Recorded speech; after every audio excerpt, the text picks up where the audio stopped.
Good afternoon. Welcome to another edition of the Madison View. My name is Ralph Scott. Uh, this is what day? Is it 14 now? 2 weeks now, I think, since the House has not had a leader. uh, the one candidate that a lot of guys seem to like never bring a vote to the floor, and then Jim Jordan, who basically, the way I understand it, in these secret conferences is getting even less votes than he does on the floor. He's getting 86 votes in these secret closed door sessions. So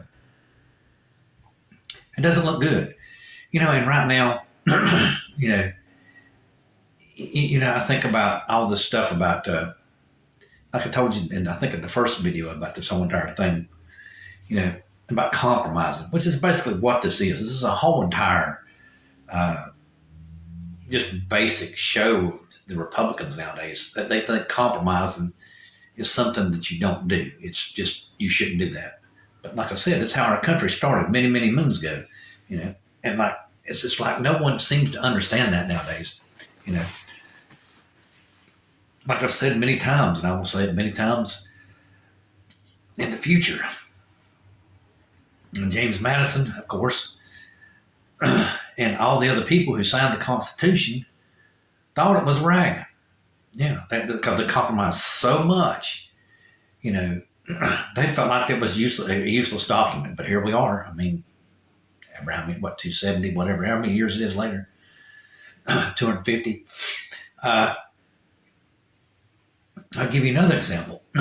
Madison didn't even want to put a Bill of Rights in the Constitution. He compromised when he wrote the Bill of Rights, because he felt like that if you put an ink and pen to a right, you were going to limit it. And he didn't think there should be any way to limit rights.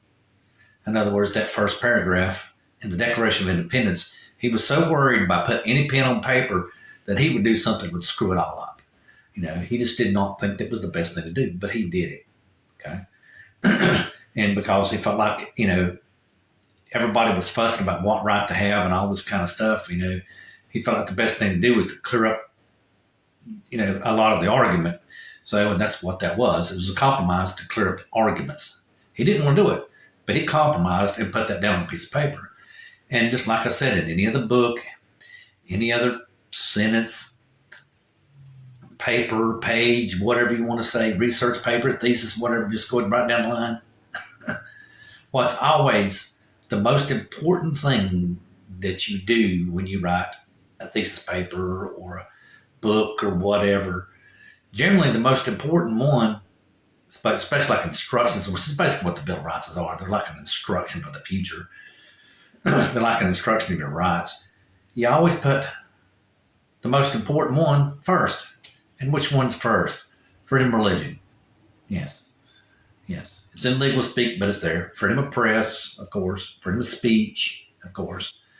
It's all right there. So, and I've heard many people say that my grandfather was more for freedom of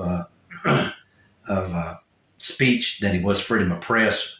Actually, he was for the whole entire First Amendment. And you notice which one he put first? Freedom of religion. So he was very adamant in freedom of religion. All you got to do is just go back and just do a little bit of research, and you'll know exactly what I've been told about my family history. Freedom of religion is the primary cornerstone or benchmark in the Bill of Rights, and all goes down from there. If the state was to take over the church, or the church was to take over the state, whichever way it would happen, it would be a teetotal mess, which is precisely what is going wrong with the Republican Party right now. A lot of these people are trying to lead with their religious beliefs and not with everyday practical solutions, because government is on the basis of survival. Morals are not on the basis of survival, or religion, is not based on survival. No, it's not. You base your whole entire belief system to go to heaven. Has nothing to do with survival. Nothing, absolutely nothing to do with survival. No. It just has to do with your behavior, supposedly, how you're supposed to act and all that stuff. And if you take it to the extreme, which is what, 90%, of those people in those parties are right now, they're extremists. It doesn't matter what religion you are. Just go back through history. Matter of fact, just look at all the religions around the world at this present moment in time. All the extremists believe that unless you believe like they do, you're useless. They should never compromise their principles to fit anyone else into the fold. That's not how democracy works. That's the reason why, like I said, freedom of religion, right there at the top. You got to compromise. You got to swallow your pride. Like I said, my grandpa did. He didn't want to even write the Bill of Rights. Didn't want to do it. And he was very adamant on the, I know a lot of people, but all kinds of things about him and all this kind of stuff. Freedom of religion. He was very adamant about it. And yes, Washington was adamant about it too. It's, I don't know. It's just basically what it comes down to. And like I said, most people just don't seem to get it nowadays. First of all, you're not supposed to threaten people. But, that's the Republican tactic now when they become Nazis, strong arm, brown shirters, whatever you call them people. You used to run and threaten people because they did what Hitler wanted and all that kind of stuff. But, that's not the way of a democracy. You find out what all the arguments are. And then you see what the compromise principle point is. Like I said, it's generally the compromise. I said Madison didn't want to write down the Bill of Rights. Okay, the extreme left and the extreme right of Congress, okay, at that time frame, they wanted an authorized state religion. That's one of the reasons why John Quincy Adams was so adamant, and why he wanted the Quaker religion to be the religion, of course, because he's from Massachusetts, but and then the extreme left, of course, didn't want to have any religion either. So the compromise was freedom of religion. That way you could exercise your religious belief or not exercise your religious belief. See what I'm saying? That's the compromise. The compromise is usually the right itself. That is the compromise. That's the same way with abortion is right now. According to religious point of views, you should never get an abortion. According to practical and survival points of view, you should get an abortion. And the compromise for that, like I said, is the right. That way you can choose not to have an abortion, or you can choose to have the abortion. See what I'm saying? The compromise is the right. And until everyone goes back to that way of thinking, there never were, well, basically not everybody, just basically the Republican Party, the extremes of the Republican Party, and until they realize that the right is the compromise.